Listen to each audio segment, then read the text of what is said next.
అందరికీ నమస్కారం అండి. నా పేరు శరణం పరశురాము. అనకాపల్లి జిల్లా అచ్యుతాపురం మండలం హరిపాలెం. ప్రస్తుత వ్యవసాయ పరిస్థితుల్లో నష్టాల్లో సాగుతున్న సమయంలో అనకాపల్లి ప్రాంతీయ వ్యవసాయ పరిశోధన కేంద్రం వారు రబీ సీజన్లో తక్కువ పెట్టుబడితో ఎక్కువ ఆదాయం వచ్చే నువ్వు పంటని మా రైతులకు పరిచయం చేయడం జరిగింది. వాటితో పాటు పురాతన విత్తనాలను మేము వాడేవారిని. ఇప్పుడు ప్రస్తుతం లేటెస్ట్గా వచ్చిన YML 66, YML 146 రకాలను మాకు పరిచయం చేశారు.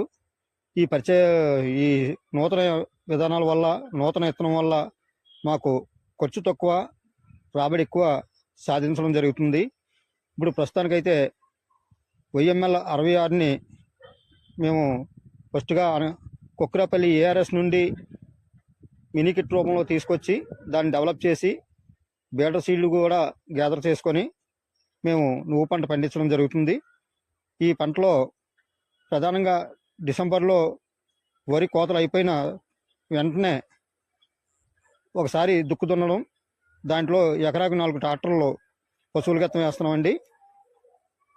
లాస్ట్ దుక్కులో SSP ఎకరాకి 1 బ్యాగు వాడడం జరుగుతుంది. విత్తనం వేసేటప్పుడు 30 కేజీలు యూరియా, 18 నుండి 20 కేజీలు పొటాస్ని మెన్యూర్ ఇవ్వడం జరుగుతుందండి. 21 రోజు దాటాక 30 రోజుల్లో మొదటి తడి ఒకసారి ఇస్తున్నాం. అప్పుడు 25 నుండి 30 కేజీలు యూరియాని అప్లై చేయడం జరుగుతుంది. పూత ప్రారంభమయ్యే సిరిపూత సమయంలో చేసి సిరిమొగ్గ సమయంలో 319 కానీ మల్టీగే కానీ అప్లై చేస్తున్నాం. దానివల్ల విపరీతమైన పువ్వు వచ్చి గింజ బిక్కట్టుగా కాయ కట్టడం జరుగుతుంది. అలాగే కాల వ్యవధి 80 నుండి 90 రోజులు కాల వ్యవధి ఉంటుంది. ఆ సమయంలో పంట చూసుకొని కొయ్యడం జరుగుతుందండి. కోసి కుప్పలు పెట్టిన సమయంలో మంచి జాగ్రత్తలు తీసుకొని 8 నుండి 9 రోజుల్లోనూ కుప్ప ఎక్కువ ముక్కుపోకుండా, ఆయి వచ్చకుండా మంచి సమయంలో తీసి ఎండలో కుప్పల వారి, కుందల వారి పెట్టి కళ్ళం చేసి హార్వెస్ట్ చేస్తున్నామండి. దాన్ని శుభ్రంగా అందులో ఉన్న చెత్తాన్ని గాలి పెట్టి క్లీన్ చేసుకొని విత్తనం మేము దాయడం జరుగుతుందండి. ఆ విత్తనంగా తయారు చేసి ఇంట్రెస్ట్ పెట్టి చేస్తున్నాం.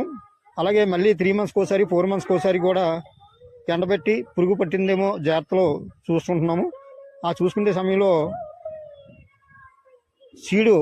మళ్ళీ సీడ్గా అమ్మే సమయంలో చేసి TBD పౌడర్ కానీ, సోడోమోనస్ కానీ కలిపి మేము రైతులకు ఇవ్వడం జరుగుతుంది. విత్తన పద్ధతిలో చేసి ప్రత్యేక ఇంట్రెస్ట్ పెట్టి చేసి మేము ఇతర ప్రాంతాలకి, ఇతర జిల్లాలకి మేము సీడ్ని సప్లై చేయడం జరుగుతుంది. ప్రధానంగా మార్కెట్లో అమ్ముకుంటేలా అంటే కేజీ 100 రూపాయల వరకు ఉన్నది, 100 నుండి 110 రూపాయల వరకు ఉంది. కానీ మేము సీడ్ ప్రాసెస్లో పంట పండించి సీడ్ ప్రాసెస్లో 5 రూపాయల వరకు అమ్ముతున్నాం.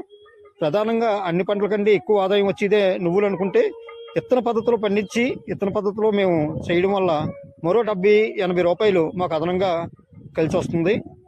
సుమారుగా ఎకరాకి 25 నుండి 30 వేల రూపాయలు వస్తే, అదే విత్తన పద్ధతిలో చేసి మార్కెట్ చేయడం వల్ల 45 నుండి 50 వేల రూపాయల వరకు అధిక ఆదాయాన్ని పొందడం జరుగుతుందండి. పంటగా ఈరోజు మా అనకాపల్లి ప్రాంతీయ పరిశోధన కేంద్రం ప్రాంతంలో ఉన్న రైతులందరూ కూడా నువ్వు పంటనే ప్రధాన పంటగా ఎంచుకొని నువ్వు పంటని సాగు చేస్తున్నామండి.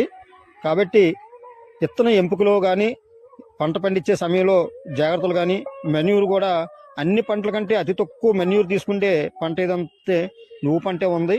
కాబట్టి తక్కువ సమయంలో ఎక్కువ రాబడి వచ్చే పంటగా ఈ నువ్వు పంటని సెలెక్ట్ చేసుకున్నామండి. అందరికీ నమస్కారం.